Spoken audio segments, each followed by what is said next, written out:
Baki Tech Reviews. Like always, Mera goal, Mera azam is to help you make the best decisions in choosing your gadgets. See, not too long ago, I did a review of the iPad 2, and after that, I started receiving quite a few questions and comments on my Facebook and my blog about what are the other options, which tablet should I get if I'm not going to buy an iPad. See, tablets are the it gadget to have these days, and almost every manufacturer is planning on releasing one, or at least claims that they will release one in the near future.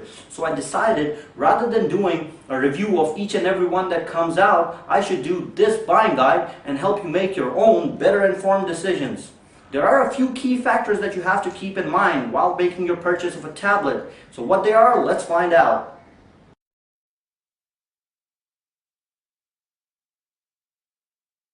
See, the first factor that you have to consider in buying a tablet is the needs versus want factor. See, if you're like most people, then you really want a tablet, but you don't really have a very specific need for it. You have to realize that tablets are not really full-blown computers, and they cannot really replace your smartphone either. And they are significant investments to begin with. So you really have to decide on whether you will be using the tablet as much as you want to right now or not. I own an iPad, and I personally use it a lot, but I know a lot of people as well who really don't use their tablets as much, and they're just sitting there collecting dust.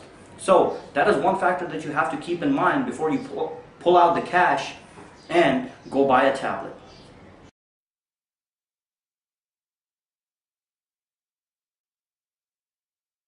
So now that you've decided that you really want a tablet and you're able to justify your purchase, the second factor that you have to consider is the price. See, the golden rule about tablets is that you really get what you pay for. So unless you spend a good amount of money on a good tablet, you will end up with something that you will not really be liking too much. Two things that you have to keep in mind while purchasing tablets is that you have to determine the maximum that you are willing to spend in order to purchase a tablet. Suppose if you want to spend not more than 50,000 bucks or 60,000 bucks, then you should keep that in mind. And then the second thing that you consider is, in that absolute maximum that you've determined, what are the absolute must-have features that you need. And once you've determined your price point, you can actually start looking at what options you have available in the market in that price range.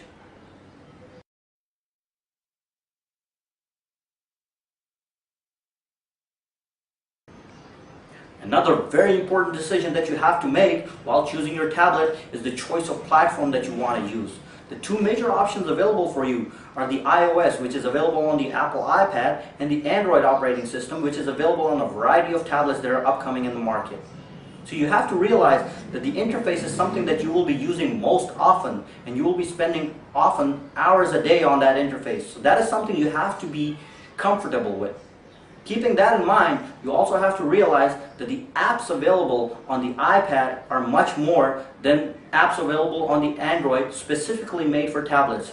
That is not to say that other Android apps that are made for smartphones will not run on your Android tablet, but they are not specifically made for that platform. So that is one thing that you have to keep in mind, and in that regard, the iPad has a plus point right there. Plus, it also has the smooth interface and the simplicity that most people are so crazy about. But what Android offers in return is the flexibility, the choice of widgets, and other options that are available to you right there on your home screen, which the iOS does not provide as of yet. So before you plunge into buying a tablet, think very hard about whether you are comfortable with the iOS, or you can take a risk with the Android tablets.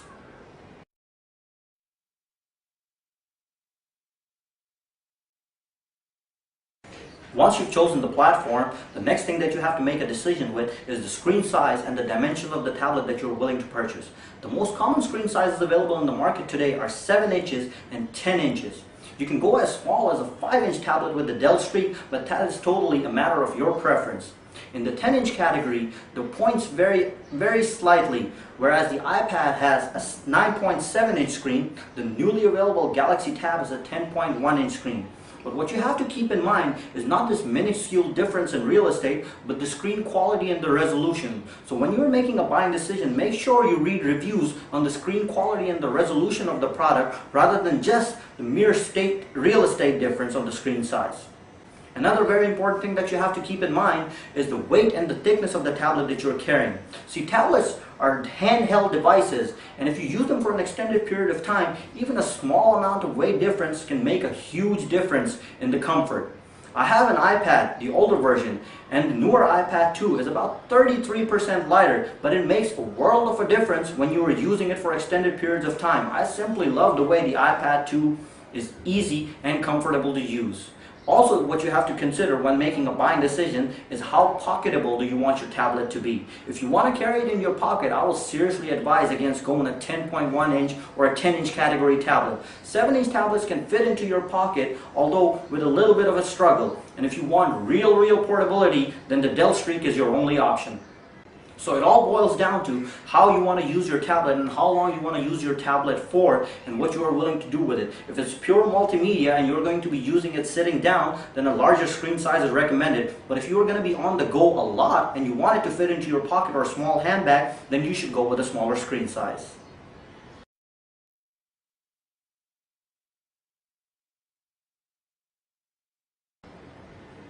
See, just like I mentioned before, tablets are portable devices, and with any portable device, battery life is important. Unlike smartphones, tablets have bigger screens and oftentimes more powerful hardware. Also, you don't use them just like you use a smartphone. This means that the screen on the tablet remains on for longer periods of time, requiring more power. See, in my opinion, any tablet with less than 7 hours of battery life is below average. The iPad provides very decent battery life that is claimed to be at about 10 hours. There are other tablets out there in the market as well that claim to give slightly more or about the same battery life as the iPad. So do a little bit of research in what you want to get. And as a rule of thumb, your battery life should be directly proportional to the amount of traveling that you do. If you stay out of home for longer periods of time, you don't want to run out of juice right when you need to use your tablet. Just a word of advice, don't take the manufacturer's claim of battery life at face value and do a little bit more research and get opinion from other users of the same tablet about the battery life and how long does it actually last.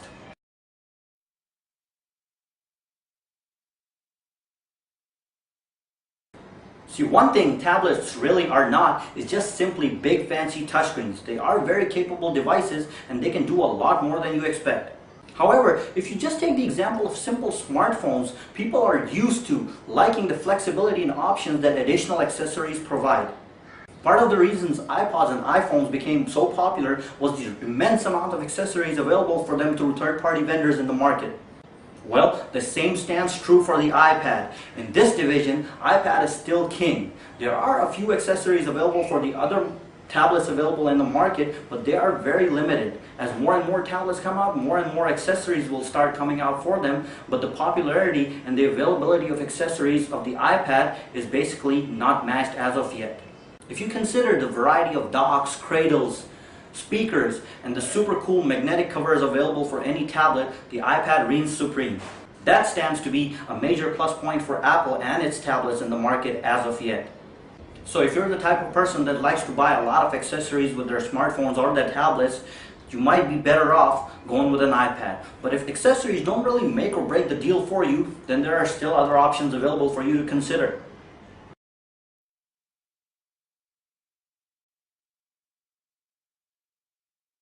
Remember what we talked about when we talked about the price point? We talked about the absolute must-have feature for your tablet.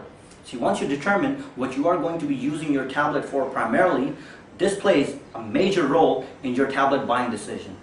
Tablets are differentiated on many bases. You can differentiate tablets on the basis of how many cameras they have available if you're planning on taking pictures with your tablets, whether they have 3G capabilities or not, although 3G capabilities are not available in Pakistan through networks right now, and whether they have phone call making capabilities or not, whether they have gyroscopic sensors in the tablets or not. Remember those 3D sensors that enhance your gameplay? Those sensors. Or if they have media streaming capabilities or not. If you plan on using your tablet for a lot of media streaming through your home server, then that might be an option that you might want to look into more before you make a buying decision. If you plan on taking a lot of pictures with your tablet, then you might want to consider how good the camera quality is on the tablet. If you want to do a lot of video chatting, then you might want to consider two options or two cameras available on the tablet. Once you determine what the most important features are for you, it'll make your buying decision a lot more easier. So do a little bit more research, and just like I said, don't take manufacturers' claims at face value and look at other users' opinions of the same tablets.